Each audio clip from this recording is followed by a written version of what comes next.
ሰላም እንደምናችሁ ወዳጆቼ፣ ዛሬም ቀጣይ ፕሮግራሞችን ወደ እናንተ ይዤላችሁ መጥቻለሁ። በባለፈው 100 የህይወት ህጎች አሉ ብያችሁ ነበር። 5ቱን አድርሼላችኋለሁ። 5ቱን ደግሞ ዛሬ እሰጣችኋለሁ። እነዚህን ሐሳቦች እንግዲህ ወደ እናንተ ሳንሸራሽርና ሳቀርብላችሁ እናንተም ከዚህ ውስጥ ደስ የሚላችሁን እየወሰዳችሁ ላይፋችሁ እንድትገነቡበት ነው፣ ህይወታችሁ እንድታድሱበት ነው። ሁሉም ሰው እንደማይወድ ከተረዳህ ህይወትን ከነሙሉ ክብሯና ከነቀመሟ እየኖርካት ነው ማለት ነው። ህይወት ማለትም ያ ነው ይላል ጸሐፊው። እንግዲህ ከሁሉም ሰው ጋር መግባባትም አይቻልም፣ መጣላትም አይቻልም። ሁሉንም ሰው ማስደሰት አይቻልም፣ ሁሉንም ሰው ማስከፋትም አይቻልም። ምክንያቱም አንደኛ የሰው ልጅ ፍላጎት የሚያልቅ አይደለም። የሰው ልጅ ፍላጎት ያልተገደበ ነው፣ የሚሞላ አይደለም። ምክንያቱም አይን ከማየት አይጠግብም፣ ጆሮ ከመስማትም አይሞላም። ሁሉን ትወዳለህ፣ በመጨረሻም ሁሉን ታጣለህ። ይነዋት። ስለዚህ ትክክለኛ ህይወት ወይም ደግሞ አሁን በዚህ ባለችን የአጭር ዕድሜ ባለንበት ዩኒቨርሲቲ ወይም ደግሞ ሁሉንታ ውስጥ ለሁሉም ሰው ደራሽ ለመሆን፣ ለሁሉም ሰው አጉራሽ ለመሆን፣ ለሁሉም ሰው ታዛዥ ለመሆን፣ ለሁሉም ሰው ብስራት ለመሆን አንችልም። ስለዚህ በእኛ መስመር ላይ፣ በእኛ ጎዳና ላይ፣ በእኛ ፍሰት ላይ የሚጠበቅብንን እየዘራ መሄድ ብቻ ነው እንጂ ለሁሉም ሰው ብለን ራሳችንን ከሁሉም ማጣት ያለብን አይመስለኝም። ሌላውና ሰባተኛው ሁሉ ነገርህን ለሰዎች አትናገር። አብዛኛው ሰው ለአንተ ጉዳዩ አይደለም። ሌላው ደግሞ በድብቅ ውድቀትን የሚፈልግ እጅግ በጣም ብዙ ሰው ነው ያለው። ከሰው መርጦ ለሹመት ከእንጨት መርጦ ለታቦት እንደሚባለው ማን ላይ ኃይልህ ማረፍ እንዳለበት ማወቅ ይኖርብሃል። የትኛው ሰው ነው መከራዬን የሚሸከመው? የትኛው ሰው ነው የሚረዳኝ? የትኛው ሰው ነው ለእኔ ትክክለኛው ስፌት የሚሆነው? በመከራዬ ጊዜ፣ በስደቴ ጊዜ፣ በመራቆቴ ጊዜ ለእኔ መጣኝ ደግሞ አዛኝ የትኛው ሰው ነው የሚለውን ነገር መምረጥ ያስፈልጋል። በባለፈው እጅጋየሁ ሽባባው ወይም ደግሞ ጂጂ አንድ የተናገረችው ነገር አለ። ሀዘንን ለሰው መስጠት ጥሩ አይደለም። ሀዘንን ማካፈል ለሰው ጥሩ አይደለም። ምክንያቱም ሀዘንህን ተጠቅሞ በረከትህን ለመቀማት የሚነሳ ህዝብ ነው ያለው። 99% የሰው ልጅ ክፉ ነው። ኦኬ፣ ይህንን አንደርስታንድ ማድረግ ያስፈልጋል። ምንም ጥርጥር የለውም። ሰው ክፉ ነው ይላል መጽሐፍ ቅዱስ። ቁርአንም ሰው ክርክረ ብዙ ነው ይላል። የሰው ልጅ በጣም አደገኛ ፍጡር ስለሆነ አንደርስታንድ ማድረግ ያስፈልጋል። ለእናትህና ለአምላክህ ብቻ ነው ሚስጥርህን መናገር የሚኖርብህ።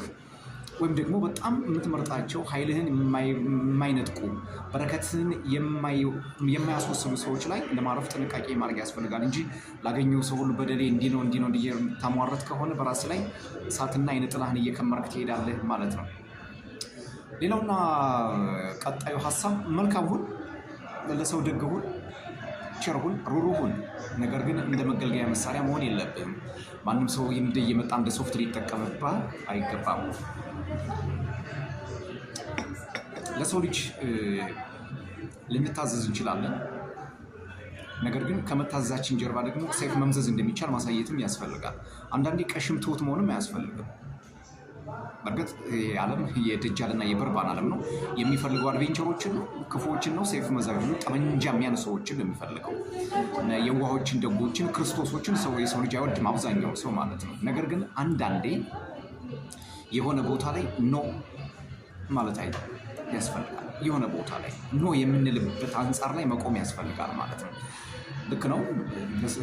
ብርሃናችሁ በሰው ፊት ይብራ የሚባለው አይደል? ብርሃንን ለሰው መስጠት መልካም ነገር ነው። ነገር ግን ብርሃኑ አይናቸውን የሚጎዳቸው ሰዎች ካሉ ደግሞ አምሶሪ እንግዲህ መልካሙን መንገድ መፍቀድ በጣም ያስፈልጋል ማለት ነው። ሌላው ያልሆንከውን ሆነህ ወይም ደግሞ መስለህ በሌለ ነገር ላይ እንዳለ ሆነህ ማለት በሄ ነው እንችልበታለን የማስመሰል ጥጉን ማለት ነው። በዛ ላይ ሆነ ኒሻን ለመውሰድ፣ ሎሬት ለማግኘት፣ ኖቤል ለመሸለም፣ አድናቆትን ለማግኘት ብዙ ሰዎቹ አንቱ አንቱ አቦ አቦ እንዲሉ ለመፈለግ በራሳችን ልብስ ያልሆነው፣ በራሳችን ገጽ ያልሆነው፣ በራሳችን መልክ ያልተቀረጸውን ነገር ነን ወይም ደግሞ መስለን መታየት እጅግ በጣም አሳፋሪ ነው።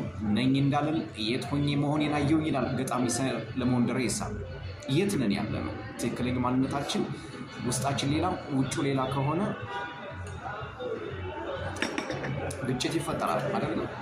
ክርስቶስ ምንድን ነው የሚላቸው ለአይሁድ? እናንተ የወጭቱን ዳር ነው የምታጸዱት፣ የወጭቱን ዳርዳሩን ነው የምታጥቡት፣ ውስጣችሁ ግን እንዳለ ነው ሬትና መቀማት፣ ሽፍትነት፣ ምጥቂያ የተሞላበት ነው የሚሆነው። ስለዚህ ከውስጥ ያለው በትክክል ውጨኛውን ሊለካና ሊመጥን የሚችል መሆን አለበት። ሁለቱ በትክክል በአሪፍ ፍሪኩዌንሲ የሚሄዱ ከሆነ ቫይብሬሽናቸው በጣም አሪፍ ነው የሚሆነው። ቫይብሬሽናቸው አሪፍ ከሆነ ደግሞ ኤነርጂው በጣም ቆንጆ የሆነ ፍሰት ነው የሚኖረው። ብዙ ጊዜ ነገሮች የማይሳኩ ምንድነው ከውስጥና ከውጭ የምናወጣው ሌላ፣ አፍ ላይ ሌላ ይሆናል፣ ልብ ላይ ሌላ ይሆናል። ይሄ በጣም የሚጋጭ ሀሳብ የሚጋጭ ህይወት ነው የሚፈጥረው። የሚጋጭ ህይወት ደግሞ የተንከለከለ የተብከነከነ ህይወት ነው የሚያመጣው። ስለዚህ በራስ ላይ ሰይፍ ላለመምዘዝ ያልሆነውን የሌለንን ነገር ባናስመስልና ባንተውን መልካም ነው። ሌላው ነፍስህን፣ ኃይልህን፣ ሀሳብህን፣ ደስታህን፣ ጽሞናህን፣ በረከትህን ከሚበርዝ ጓደኛ መራቅ ያስፈልጋል። ምንም ችግር የለውም። ቆርጦ መጣል ነው ማለት ማስታመም አያስፈልግም። እየመገልና እያመረቀዘ እየሄደ ሰውነታችን እንደ ካንሰር ከሚበላን ጓደኛ ምንም ጥርጥር የለውም። ይሄ ኃጢአት አይደለም፣ ሰው መጥላትም አይደለም። ኃይልን መንከባከብ ነው፣ ኢነርጂን ማስተካከል ነው፣ ፍሪኩዌንሲን ማበጀት ነው፣ ቫይብሬሽንን መጠበቅ ነው። ሰዎች ራሳቸውን ፕሮቴክት ማድረግ አለባቸው።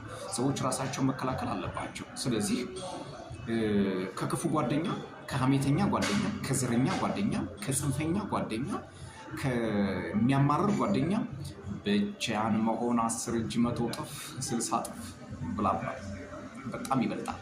ስለዚህ ጽሞናችንን ከሚነጥቁን፣ እርጋታችንን ከሚያንቦጫቡጩብን ሰዎች መራቅ ምንም ችግር የለውም። ይህ የሚያስፈራን ጉዳይ አይደለም። የእናትህ ልጅ ሊሆን ይችላል፣ የምታውቀው በጣም አብሮ አደገ ሊሆን ይችላል።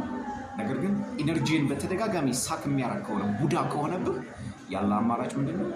መንገዱን ጨርቅ ያርግልህ፣ የማርያም መንገድ ላንተ ይሁን ብሎ መሸኘት ነው። ይሄ መርገም አይደለም፣ ሰው መናቅ አይደለም፣ ማዋረድ አይደለም።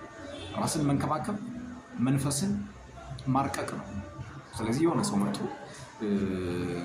ችግሩን ሲያዋይ ችግሩን ልትረዳለት ትችላለህ። ነገር ግን የእሱ ችግር ያንተን ኃይል የሚነጥቅ ከሆነ፣ የእሱ ክፋት ያንተን ደግነት የሚሰነጥቅ ከሆነ ያለ አማራጭ መንገድህን ማስተካከል ነው። ያለሽ አማራጭ መንገድሽን መጥረግ ነው። ሌላው ነገር የራሱ የሆነ መንገድ አለው። አንዳንድ ጊዜ ለሰው ብለን መልካም ነው፣ ምንም ጥርጥር የለውም። ለሰው ብለን ሰው ስለሆነ ለሰው ብለን የምንኖራቸው ነገሮች ይኖራሉ። ነገር ግን የእኛን የመጨረሻውን ኃይል የሚወስዱ ከሆነ ለእኛ ማንሆንም ለዛኛውም ሰው መሆን አንችልም። ስለዚህ ማንም ሰው የራሱን መስቀል ይዞ እስከ ጎልጎታ መሄድ አለበት ማለት ነው። ማንም ሰው የራሱን ሀቅ ይዞ ከመካ እስከ መዲና፣ ከመዲና እስከ መካ ብሎም እስከ አክሱም መንከራተት አለበት ማለት ነው። በበረሃ ውስጥ መጠማት ይኖርበታል ማለት ነው። በራሳቸው የቆሙ ምን ያክል ጻድቆች ናቸው። ሰላም። ሰብስክራይብ፣ ላይክ፣ ሼር፣ ኮሜንት እያደረጋችሁ ቤተሰብ እንድትሆኑ የአክብሮት ግብዣዬ ነው። ለዛሬ እነዚህን ሀሳቦች ወደ እናንተ አድርሼላችኋለሁ። እናንተም በዚህ ጉዳይ ላይ ምን ትላላችሁ? ህይወት በምን መልክ መመራት አለባት? በየትኛውስ ገጽ መሄድ አለባት? የሚለውን ነገር ሀሳብና አስተያየት እየሰጣችሁበት ኔክስት 15ኛ ሀሳቦችን ይዤላችሁ እመጣለሁ። ሰላም።